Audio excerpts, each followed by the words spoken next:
Hello everyone, কেমন আছেন সবাই? আশা করি ভালো আছেন। তো অনেক দিন পরে আমি একটা ইউনিক এক্সপিরিয়েন্স করেছি, তো সেটার সাক্ষী যদি আপনারা হতে চান তাহলে পুরো ভিডিওটা দেখুন। আমি একটা মিটিংয়ে খুলনায় গিয়েছিলাম, সেখান থেকে ফেরার পথে এই ঘটনা। তো রাত বাজে এখন 12টা, 0 পয়েন্ট থেকে আসলাম, শুকনাগর যাব। সে এখন খুলনা যাত্রী পেয়ে সে ঘুরে চলে যাচ্ছে। এই হচ্ছে দেশের অবস্থা আর কি। এখন দেখি আমি, এখন তো শুকনাগর যাওয়াই লাগবে।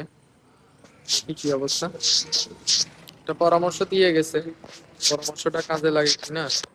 আমার ফোনের সামনের গ্লাসটা হয়ে গেছে। দোয়া করেন, ঠিক আছে, আর আমার সাথেই থাকেন। দেখা যাক আমি শেষ পর্যন্ত বাড়ি পৌঁছাইতে পারি কিনা। শেষ পর্যন্ত আমার সঙ্গেই থাকুন। তো সিএনজি ওয়ালা ভাই আমাকে যে পরামর্শ দিয়েছিল, আমি আসলে সেই মতেই ওখানে দাঁড়িয়েছিলাম। এখানে মাছের গাড়িগুলা আসে, সেগুলো চুকনাগর, সাতক্ষীরা, যশোরের এদিকে যায়। তো সেগুলাতে একটাতে মানে আমি দাঁড়ানোর সাথে সাথেই একটা পিক আপ পেয়ে যাই। এই যে বাম সাইডে দেখতে পাচ্ছেন আমাদের মডেল মসজিদ ডুমুরিয়া, এটা ডুমুরিয়া কলেজ। তো সেটার পিছনে আরো কিছু লোকজন ছিল, তাদের সাথে উঠে আমিও আর কি যাত্রা শুরু করি। তো জার্নিটা খুবই ভালো ছিল, অনেক দিন পরে অন্যরকম একটা এক্সপিরিয়েন্স। অনেক বাতাস ছিল এবং মানে ওয়েদারটাও খুবই ভালো ছিল, কারণ ওই দিন সারাদিন বৃষ্টি হয়েছে, কিন্তু ওই টাইমটাতে বৃষ্টি হচ্ছিল না। তো মোটামুটি আধা ঘন্টা লেগেছিল। এই যে দেখতে পাচ্ছেন আমি চুকনগর বাজারে ঢুকছি। তো চুকনগর বাজার আসার পরে ওনারা ভাড়া নিয়েছিল হচ্ছে 40 টাকা, যেটা মানে একদম ঠিকঠাক আছে আমার কাছে যেটা মনে হয় আর কি রাত্রেবেলা হিসাবে। তো তারপরে আমি ফোন দিয়ে দিই সানিকে আমাকে রিসিভ করার জন্য। তো এই যে দেখতে পাচ্ছেন আব্বাস হোটেল সারা রাত খোলা থাকে। আমি তো এসব কাজে চলাচলের অভ্যাস না।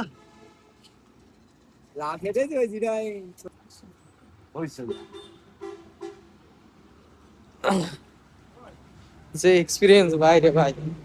এখন আমি আছি গোল চত্বরে, এখন বাজে হচ্ছে 12:30। তো মোটামুটি কতক্ষণ লাগলো আর কি, 30 মিনিটের মতো লাগছে, কিন্তু জার্নিটা এক্সপিরিয়েন্সটা অসাধারণ ছিল। এখন এখান থেকে আমার সাবধানে পার হইতে হবে। এই 2-3 দিন আগেই এই গোল চত্বরে আমার মামা শ্বশুর অ্যাক্সিডেন্ট করছে। আমি গোল চত্বরটা দেখাই, শুকনগরের গোল চত্বর আপনারা চিনেন সবাই, যারা এদিক দিয়ে যান, সাতক্ষীরায় যান, যশোর যান, খুলনা থেকে। এই যে বিষয় হচ্ছে চিত্রকূট চত্বর।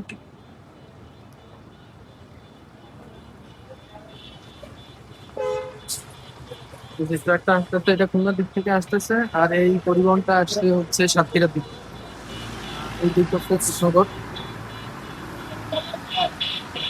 এই যে ট্রাক গুলো গোল চত্বর ভরে না, কারণ হচ্ছে ওইখানে নির্ভর দোকান তার অটো। এটা আমাদের এখানকার একটা সমস্যা। আর সানি আসতেছে, সানি আসলেই আর কি গাড়ির দিকে যাবে। তো তার আগে কাজ আছে, রাস্তাটা সাবধানে পার হয়ে গেছি, চারিদিকে দেখে আমার প্যান পাস কিনতে হবে। দেখি প্যান পাস পাওয়া যায় কিনা।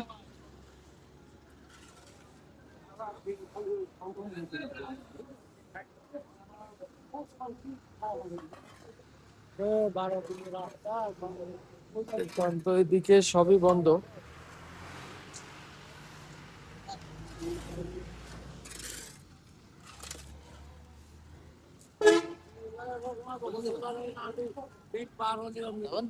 না না, এ দাঁড়া।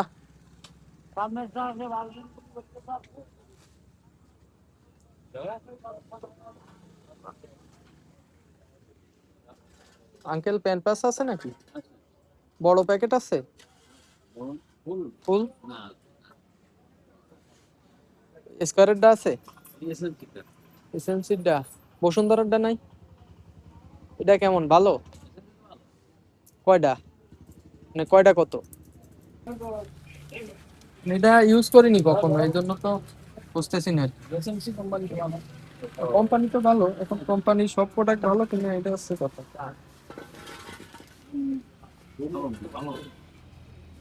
কত এটা?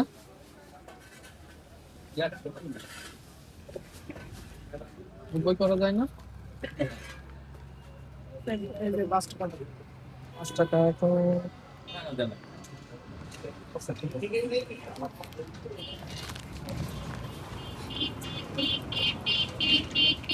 শোনা লাগে না তাও।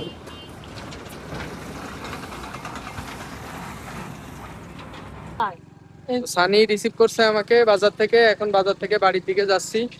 12:30 বাজে। আমাদের বাজারের কিছু দোকান অনেক রাত পর্যন্ত খোলা থাকে। যে এই যে এই হোটেল খোলা, আব্বাস খোলা, এই যে ট্রাক ড্রাইভার যারা আছে ওনারা খাওয়া দাওয়া করে আর কি, মেইনলি ওনাদের জন্য, কারণ এটা তো একটা ট্রানজিট পয়েন্ট আর কি, চুকনগর বাজারটা। খুলনা, যশোর, সাতক্ষীরা, বেনাপোল এদিক থেকে, মোংলা বন্দর থেকে যত গাড়ি যায় সবকিছু চুকনগরের উপর দিয়ে, বেনাপোলে যেগুলো যায় সব, এদিকে ভোমরা বর্ডারে যায় যেটা, সেগুলাও সব কিছুই এদিক দিয়ে চুকনগরের উপর দিয়েই যেতে হয় মেইনলি। তো জায়গাটা খুবই ব্যস্ত। আর গোল চত্বর টত্বর করেছে আপনারা দেখলেন, কিন্তু এখানে একটু সমস্যা এখনো রয়ে গেছে। তো এই আর কি, অন্ধকারে তো দেখতে পাচ্ছেন না। এই যে সানি চালাচ্ছে বাইক, মোটামুটি আবসা ভাব বোঝা যাচ্ছে। তো বাড়ি চলে আসছি, এই যে গেট টেট লাগানো শেষ। এখন কাহিনী হচ্ছে যে আজকের ভিডিও এখানে শেষ করছি। সাকসেসফুলি বাড়িতে চলে এসেছি ট্রাকে করে, সিএনজিতে করে। তো শেষ পর্যন্ত জানিতে থাকার জন্য আপনাদের সবাইকে ধন্যবাদ। আসসালামু আলাইকুম।